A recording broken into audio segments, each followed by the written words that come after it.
அரசியலாயிரம் நேயர்களுக்கு வாழ்த்துக்கள். நம்ம நாட்டில் நம்ம தன்மானத்தோட உரிமையோட வாழணுமா வாழக்கூடாதா, நம்ம வாழ்க்கைக்கு முன்னேற்றத்திற்கு பெரிய முட்டுக்கட்டையாக இப்போ தமிழ்நாட்டில் இருக்கிற ஆளுநரே செயல்படுறாரா, ஆளுநருடைய செயல்பாடு என்ன? சமீபத்தில் இந்த துணைவேந்தர் பிரச்சனையில் ஆளுநர் எடுக்கக்கூடிய நடவடிக்கைக்கு உச்சநீதிமன்றம் மிகப்பெரிய கொட்டியும் ஆளுநர் தொடர்ந்து தொந்தரவு கொடுத்துக்கிட்டு இருக்கிறதுக்கு காரணம்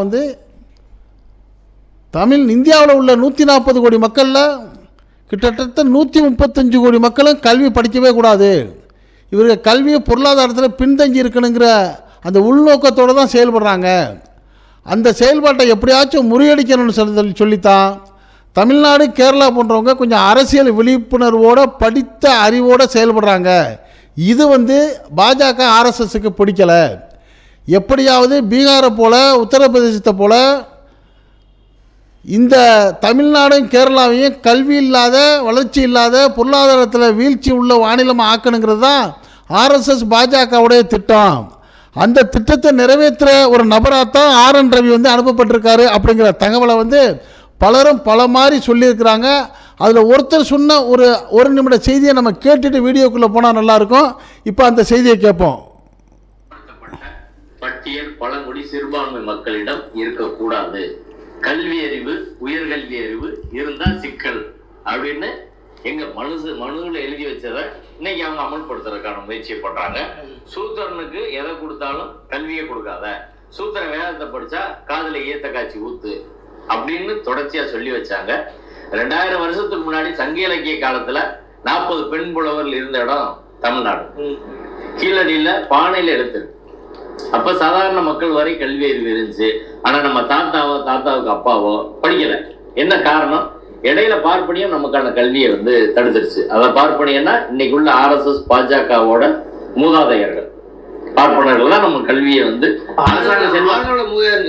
ஆளுநர் மூதாதையர் தான். ஆளுநர் ஹெச்ராஜா இவங்களுக்கெல்லாம் மூதாதையர், மோகன் பகவத் மூதாதையர். இவங்க கல்வி இருந்துச்சு அப்படின்னா 2 விஷயம் நம்மகிட்ட இருக்கக்கூடாதுன்னு அவங்க முடிவு பண்றாங்க. ஒண்ணு சொத்து, அதாவது பணம் சொத்து இவங்ககிட்ட இருக்கக்கூடாது சூத்திர பஞ்சமர்கள்ட்ட. அடுத்து கல்வி இருக்கக்கூடாது. ஏன்னா கொஞ்சமாவது சொத்து இருந்தா அந்த சொத்தை வச்சு ஒருத்தன் போய் படிப்பான். படிக்கிறது கல்வி வந்துச்சுன்னா அவன் அடுத்த அதிகாரத்துக்கு போவான், அரசு அதிகாரத்துக்கு போவான். அரசு அதிகாரத்தை வச்சு சமூக அதிகாரம் சமூக செல்வாக்கெல்லாம் வரும். இதை வரவிடாம தடுக்கணும்னா அவனுக்கு சொத்து இருக்கக்கூடாது, கல்வி இருக்கக்கூடாது. சொத்து நிலத்தப்புறம் பிடுங்கு, எல்லாம் கோயில் பேர்ல பிடிங்க வச்சிரு, மடங்கு பேர்ல எல்லாத்தையும் கொடுத்துரு. எல்லாரும் இந்த மண்ணுல அன்னைக்கு லேண்டா அவங்கவுங்க பிடிக்கிறதா ஆரம்ப காலத்துல அவங்கவுங்க வெட்டி சேர்த்த லேண்ட் எல்லாம் நம்மகிட்ட இன்னைக்கு நம்மகிட்ட 1 ஏக்கர் 2 ஏக்கர் கூட கிடையாது. வீடு கட்டுறது 1 சென்ட் 2 சென்ட் இடம் கூட கிடையாது. பெரும்பான்மை மக்கள் லேண்ட்லெஸ்ஸா நிலமற்றவர்களா மாற்றப்பட்ட காரணம் என்ன? பார்ப்பனர்ல மட்டும்தான் எல்லாத்தையும் பிடிக்கிட்டான். இதை தாண்டி உழைச்சு கொஞ்சம் பணம் வச்சிருந்தா மன்னனுக்கு முகத 8 பங்கு. இப்போ அவர் சொன்னதில் நீங்கள் கவனமாக இப்போ தெரிஞ்சுக்கணும். அந்த மனுவுடைய சாஸ்திரப்படி அந்த RSS பாஜகவுடைய திட்டம் என்னென்னா, இந்தியாவில் உள்ள மொத்த மக்கள் தொகை 140 கோடி மக்கள். இந்த 140 கோடியில் 3% தள்ளிட்டு மீதி உள்ள 97% மக்கள், சுமார் 135 கோடி மக்கள் இந்து முஸ்லீம் கிறிஸ்தவர்கள் சீக்கியர்கள் பார்சிகள் இப்படி பலதரப்பட்ட மக்கள் எல்லாரும் 97% இருக்கிறாங்க. 135 கோடி மக்களும் இவங்க என்ன பண்ணணும், கல்வி பெற்று வரக்கூடாது, இவங்கள்ட்ட பொருளாதாரம் வளமாயிடக்கூடாது.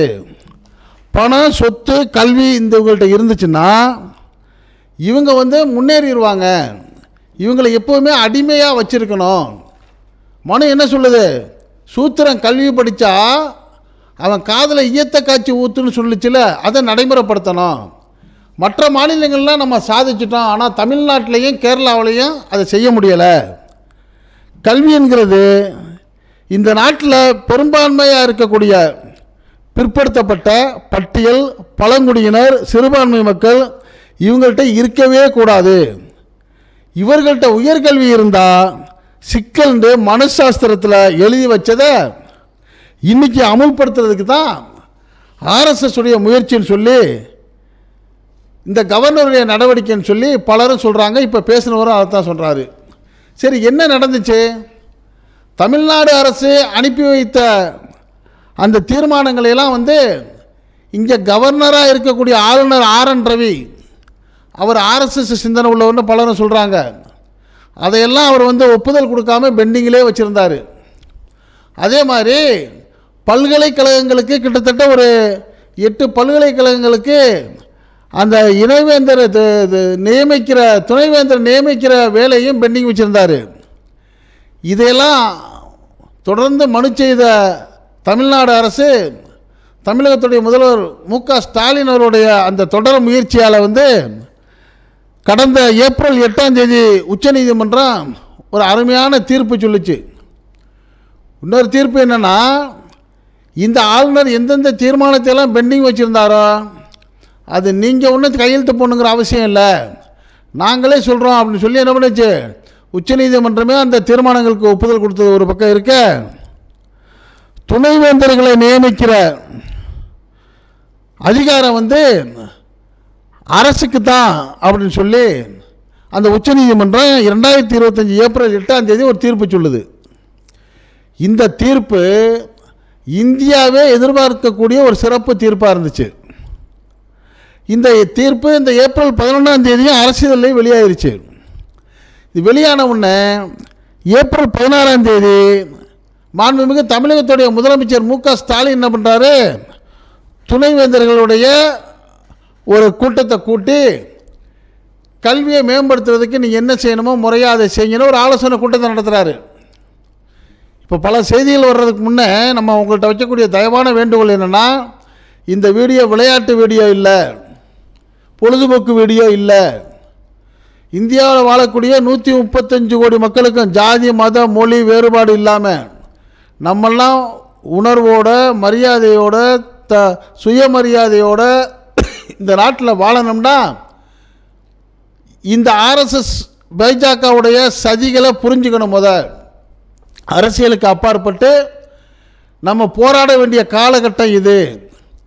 அப்போ இந்த தகவல்கள் எல்லாம் சரியாக கேட்டுட்டு இதில் வர்ற தகவல்லாம் உண்மைதானா சரிதானான்னு நீங்களும் நல்லா ஆராய்ச்சி செய்து பார்த்து நம்ம நல்வாழ்வு வாழ்கிறதுக்கு என்ன வழிங்கிறத முடிவு செய்யுங்க அப்படிங்கிறத சொல்லிவிட்டு இந்த வீடியோவை கடைசி வரைக்கும் பாருங்கள். கடைசி வரைக்கும் பார்க்குறது மட்டும் இல்லாமல் உங்களுடைய கருத்துக்களையும் இந்த கமெண்ட் பாக்ஸில் கமெண்ட்ஸ் பண்ணுங்கள் அப்படிங்கிற வேண்டுகோளை வச்சுட்டு இப்போ வீடியோக்குள்ளே போவோம். அப்படி அந்த 16ஆம் தேதி துணைவேந்தர்களை கூட்டி முதலமைச்சர் கூட்டம் நடத்தின உடனே இந்த ஆளுநர் RN ரவி என்ன பண்ணியிருக்கணும், அப்போவே அவருடைய ஏதாச்சும் எதிர்ப்புகள் இருந்தால் வெளிப்படுத்தியிருக்கணும். அவர் அதெல்லாம் செய்யலை. உடனே டெல்லிக்கு பறந்து போகிறாரு. டெல்லிக்கு பறந்து போய் மாண்புமிகு பிரதமர் அவர்களையும் உள்துறை அமைச்சர் அமித்ஷாவையும் சந்திக்கிறதுக்கு முயற்சி பண்ணுறாரு. அவரால் சந்திக்க முடியலை. 3 நாள் தங்கியிருந்த முடியாத பட்சத்தில் துணை குடியரசுத் தலைவர் ஜெகதீப் தன்கரை சந்திக்கிறாரு. ஏன் அவரை சந்திக்கிறாரு, இந்த துணை குடியரசுத் தலைவர் நீதிமன்றத்தை விமர்சனம் பண்ணி பேசினார்.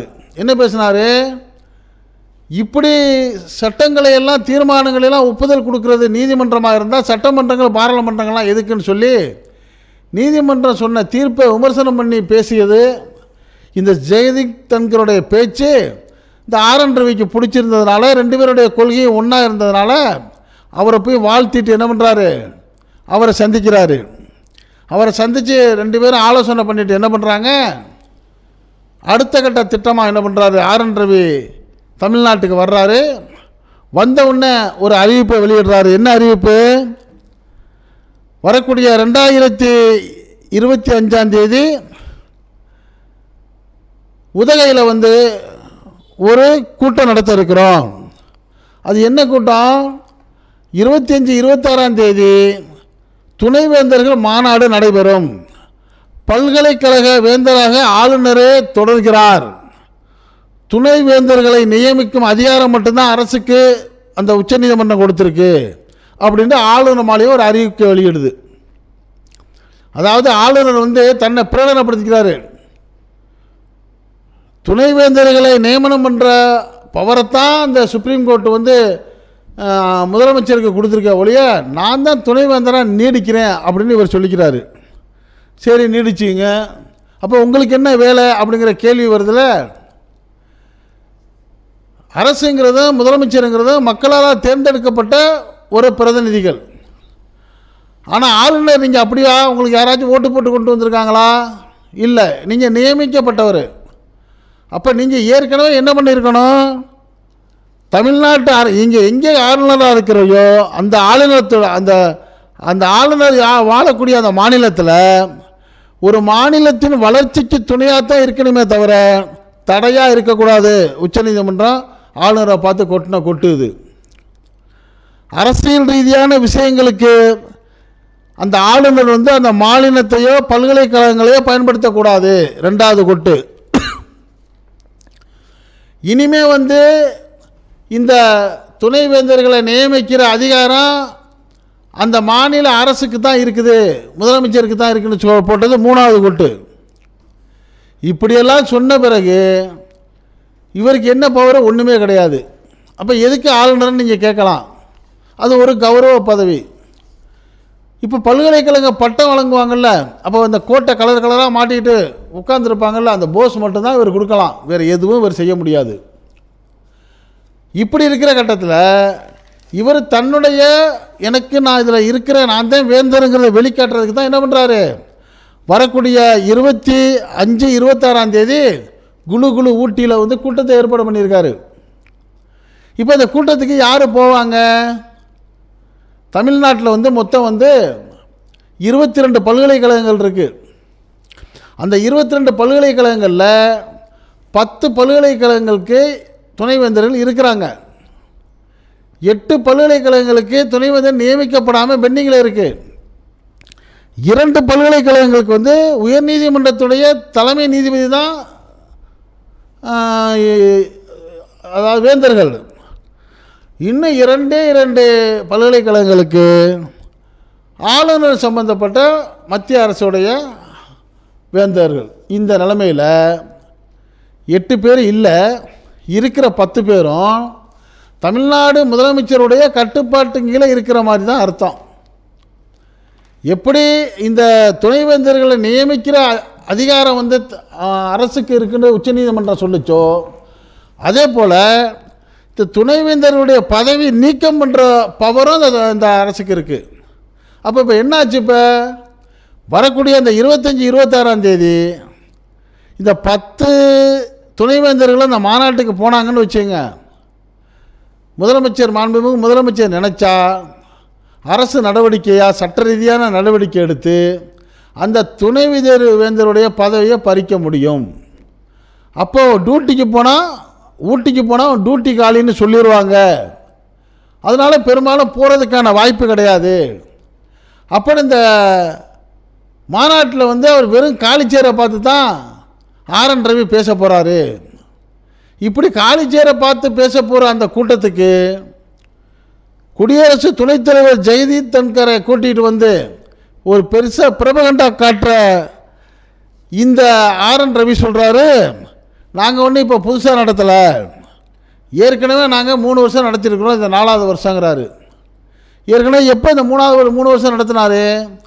2022ஆம் வருஷத்தில் தமிழ்நாடு அரசு ஒரு சட்டத்தை இயற்றுது, நீங்கள் கொண்டு வர அந்த முன்மொழி கொள்கையெல்லாம் இங்கே தேவையில்லை அப்படிங்கிற மாதிரி அந்த புதிய கல்விக் கொள்கையை எதிர்த்து இவர்கள் நடவடிக்கை எடுக்கிறப்ப RN ரவி என்ன பண்ணுறாரு, முதல் முறையாக 2022 மே 25, 26ஆம் தேதியில் இந்த ஸ்ரீதர் வேம்பு முன்னிலையில் இதே ஊட்டியில் ஒரு மாநாட்டை நடத்துகிறாரு.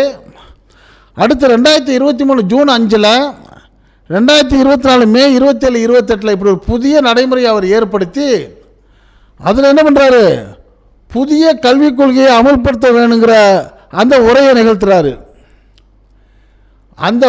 அந்த கூட்டத்துக்கு உயர்கல்வி அமைச்சரை கூட இவர் அழைக்கலை.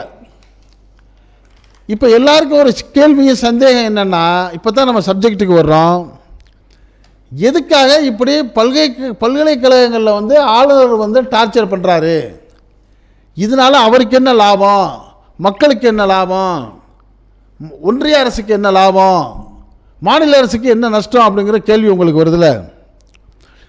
சொன்னார்ல ஒருத்தர் பேசினார்ல, அந்த கருத்து தான் இப்போ நம்ம பகிர்ந்து பார்க்கக்கூடிய ஒரு சூழ்நிலை வருது. என்ன, ஒரு மனிதன் வந்து படிச்சுட்டான்னு வச்சுங்க, அவன்கிட்ட அரசியல் அறிவு வந்துடும். இப்போ உதாரணமாக நம்ம தமிழ்நாட்டில் இப்போ அகழ்வு ஆராய்ச்சியில் கண்டுபிடிக்கிறப்ப 2000 வருஷங்களுக்கு முன்னாடியே எல்லாரும் படித்து இருந்திருக்காங்கங்கிற சான்றுகள் நிறையா வந்திருக்கு. அப்போ அதற்கு பிறகு வந்த இப்போ நம்மளுடைய இந்த காலகட்டத்தில் வந்த ஒரு தலைமுறை 2 தலைமுறைக்கு முன்னாடி இருந்த தாத்தாக்கள்லாம் படிக்காமல் போனான். அப்போ நடுவில் ஏன் படிக்காமல் போனாங்க அப்படின்னா, இந்த பார்ப்பனிய கூட்டம், ஆரிய கால்வாய் கூட்டம் உள்ளே நுழைஞ்சு என்ன பண்ணுது, ஆகா இங்கே கல்வி இருக்குது, இங்கே படிச்சுக்கிட்டு இருக்கிறாங்க, இவங்க இப்படி படிக்க விட்டோம்னா இவங்க அறிவு மிகச்சு போயிடும், இவர்களை வந்து அடிமைகளாக்கணும்னா படிப்பை இல்லாமக்கணும்னு என்ன பண்ணுறாங்க, நீங்களாம் சூத்திரன்கள், நீங்கள் படிக்கிறது குற்றம், சூத்திரம் படித்தான்னா அவன் காதில் வந்து ஈயத்த காய்ச்சி ஊற்றுங்கிற அளவுக்கு இந்த மனுவை வற்புறுத்தி அதை ஒரு சடங்கு மாதிரி சொல்லி இந்த நாட்டில் இருக்கிற எல்லா மக்களையும், பிற்படுத்தப்பட்ட மக்களையெல்லாம் பயந்தாங்கொழிகளாக்கி படிக்க விடாமல் செய்த சூழ்ச்சி இந்த ஆர்எஸ்எஸ் பார்ப்பனிய சூழ்ச்சி. அதனால் நம்மளுடைய தாத்தா பாட்டியெல்லாம் படிக்காமல் போனதோடைய விளைவு ரொம்ப சிரமப்பட்டுச்சு. அதுக்கு பிறகு சமீப காலமாக தந்தை பெரியார், பேரறிஞர் அண்ணா, டாக்டர் அம்பேத்கர், முத்தமிழ் அறிஞர் மு கருணாநிதி அவர்கள் போன்ற தலைவர்கள்லாம் வந்து இதையெல்லாம் எதிர்த்து பேசிட்டு நம்ம படிக்கணும்டான்னு சொல்லி எல்லாரையும் படிக்க வச்சதோடைய விளைவு இவர்களுடைய சதி இங்கே எடுபடலை. உதாரணம், பீகார், ராஜஸ்தான், உத்தரப்பிரதேசலாம் தொடர்ந்து இந்த பாஜக ஜெயிச்சுக்கிட்டே வருது. என்ன காரணம், அந்த நாட்டில் வாழக்கூடிய 97% மக்களை இப்படி மனு சாஸ்திரப்படி படிக்காதவர்களாக வச்சு இவங்க சொல்கிறதெல்லாம் கேட்டுக்கிட்டு ஆமாம் போட்டக்கூடிய ஆட்களாக வச்சுட்டு இந்த 3% பேர் தான் அங்கே வந்து ஆட்சி பண்ணி அதிகாரம் பண்ணிக்கிட்டு இருக்கிறாங்க. இப்போ அவர்களுடைய வாழ்க்கையெல்லாம் என்னாச்சு, நம்ம தமிழ்நாட்டில் வந்து பானிபூரி விற்கிறதும், கட்டட வேலை பார்க்குறதும், கொத்து வேலை பார்க்குறதும், விவசாய வேலை பார்க்குற கூலிகளாக இருக்கிறாங்க. ஆனால் நம்ம தமிழ்நாடு, கேரளா போன்ற மாநிலம் படிச்சிருக்கிறதுனால என்ன பண்ணிருக்காங்க, இன்றைக்கி பெண்கள் உள்பட கல்வியில் முன்னேறி இந்தியா மட்டும் இல்லாமல் உலகளாவிய அளவில் மிகப்பெரிய விஞ்ஞானிகளாகவும் ஆளுமைகளாகவும் செயல்படுறதுக்கு காரணம் இந்த கல்வி. இப்போ இந்த ஆர்எஸ்எஸ் என்ன நினைக்குது, ஆகா நாட்டில் எல்லா இடத்துலையும் நம்ம காலை ஊண்டிட்டோம், இந்த தமிழ்நாடு, கேரளா போன்ற இடங்களை காலை ஊண்டாதுக்கு என்ன காரணம், கல்வி. இவரை கல்வியை இல்லாமல் ஆக்கணும்னா இங்கே புதிய கல்விக் கொள்கைங்கிற ஒரு கல்விக் கொள்கையை திணிக்கணும். அவங்கள்ட்ட இருக்கிற கல்வியில் வந்து குழப்பத்தை ஏற்படுத்தி அடிப்படையிலேருந்தே படிப்பை இல்லாமல் ஆக்கிட்டேன்னா இங்கே நம்ம சொல்லக்கூடிய இந்த மனு சாஸ்திரப்படி அவர்களெல்லாம் அடிமையாக்கிடலாம். அவன்கிட்ட கல்வி இல்லைன்னா அறிவு இருக்காது, அறிவு இல்லைன்னா அவன் செல்வத்தை சேர்க்க முடியாது, நம்ம சொல்கிறதெல்லாம் கேட்டுக்கிட்டு இருக்கக்கூடிய அடிமைகளாக இருப்பான். அந்த அடிமை நிலைமைக்கு இந்த இந்தியாவில் வாழக்கூடிய 135 கோடி மக்களையும் கொண்டு வரணும்னா கல்வியை இல்லாமாக்கணும். அப்படி கல்வியை இல்லாமாக்கணும்டா ஆர்என் ரவி போன்ற ஆர்எஸ்எஸ் சிந்தனை உள்ளவர்களை போய் ஆளுநராக போட்டு அந்த மாநிலங்களில் குழப்பத்தை ஏற்படுத்தி அந்த கல்வியாளர்களை வந்து இவங்க ஆளாக உண்டாக்கி பிரச்சனை ஏற்படுத்தினா தான் கல்வி நாசமாக போயிருங்கிற திட்டத்தை எடுத்து தான் இவங்க செயல்பட ஆரம்பிச்சிருக்கிறாங்க.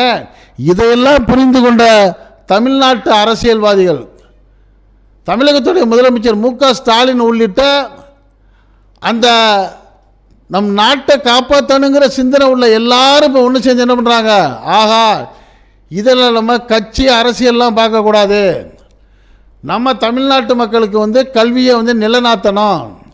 இவங்க கொண்டு வர்ற புதிய கல்விக் கொள்கை என்ன சொல்லுது, 3ஆம் வகுப்புக்கு பொதுத் தேர்வு, 5ஆம் வகுப்புக்கு பொதுத் தேர்வு, 8ஆம் வகுப்புக்கு பொதுத் தேர்வுன்னு சொல்லி இந்தி உள்பட திணிச்சு அந்த 3ஆம் வகுப்பு படிக்கக்கூடிய மாணவன் வந்து முழிச்சுக்கிட்டு போயிட்டு ஃபெயில் ஆகிட்டான்னா அவன் மனசில் வந்து ஒரு இன்ஃபீரியாரிட்டி காம்ப்ளெக்ஸ் வந்துடும். ஐயோ இனிமேல் நம்ம படிக்க வேணான்னு விட்டுருவான், அல்ல 5ஆவதுல விட்டுருவான்.